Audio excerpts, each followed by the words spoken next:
Sesudah itu ada orang mengatakan kepada Yusuf, "Ayahmu sakit." Lalu dibawanyalah kedua anaknya, Manasye dan Efraim. Ketika diberitahukan kepada Yakub, "Telah datang anakmu Yusuf kepadamu." maka Israel mengumpulkan segenap kekuatannya dan duduklah ia di tempat tidurnya. Berkatalah Yakub kepada Yusuf, Allah yang Maha Kuasa telah menampakkan diri kepadaku di Luz, di tanah Kanaan, dan memberkati aku, serta berfirman kepadaku, Akulah yang membuat engkau beranak cucu, dan aku akan membuat engkau bertambah banyak, dan menjadi sekumpulan bangsa-bangsa. Aku akan memberikan negeri ini kepada keturunanmu untuk menjadi miliknya sampai selama-lamanya. Maka sekarang kedua anakmu yang lahir bagimu di tanah Mesir, sebelum aku datang kepadamu ke Mesir, akulah yang mempunyai mereka. Akulah yang akan mempunyai Efraim dan Manasye, sama seperti Ruben dan Simeon. Dan keturunanmu yang kau peroleh sesudah mereka, engkaulah yang mempunyai. Tetapi dalam pembagian warisan, nama mereka akan disebutkan berdasarkan nama kedua saudaranya itu. Kalau aku pada waktu perjalananku dari Padan, aku kematian Rahel di tanah Kanaan di jalan, ketika kami tidak berapa jauh lagi dari Efrata, dan aku menguburkannya di sana, di sisi jalan ke Efrata, yaitu Betlehem. Ketika Israel melihat anak-anak Yusuf itu, bertanyalah ia, Siapakah ini?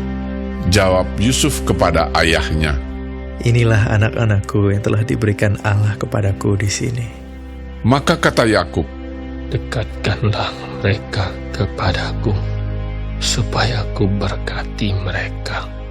Adapun mata Israel telah kabur karena tuanya, jadi ia tidak dapat lagi melihat.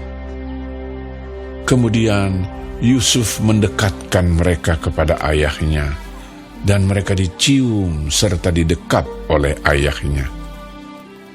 Lalu berkatalah Israel kepada Yusuf, Tidak kusangka-sangka bahwa aku akan melihat mukamu lagi. Tetapi sekarang Allah bahkan memberi aku melihat keturunanmu. Lalu Yusuf menarik mereka dari antara lutut ayahnya, dan ia sujud dengan mukanya sampai ke tanah. Setelah itu Yusuf memegang mereka keduanya, dengan tangan kanan dipegangnya Efraim, yaitu di sebelah kiri Israel, dan dengan tangan kiri Manasye, yaitu di sebelah kanan Israel. Lalu didekatkannyalah mereka kepadanya. Tetapi Israel mengulurkan tangan kanannya dan meletakkannya di atas kepala Efraim, walaupun ia yang bungsu, dan tangan kirinya di atas kepala Manasye. Jadi tangannya bersilang, walaupun Manasye yang sulung. Sesudah itu diberkatinyalah Yusuf, katanya, Nenekku dan ayahku, Abraham dan Ishak, telah hidup di hadapan Allah. Allah itu sebagai Allah yang telah menjadi gembalaku selama hidupku sampai sekarang, dan sebagai malaikat yang telah melepaskan aku dari segala bahaya.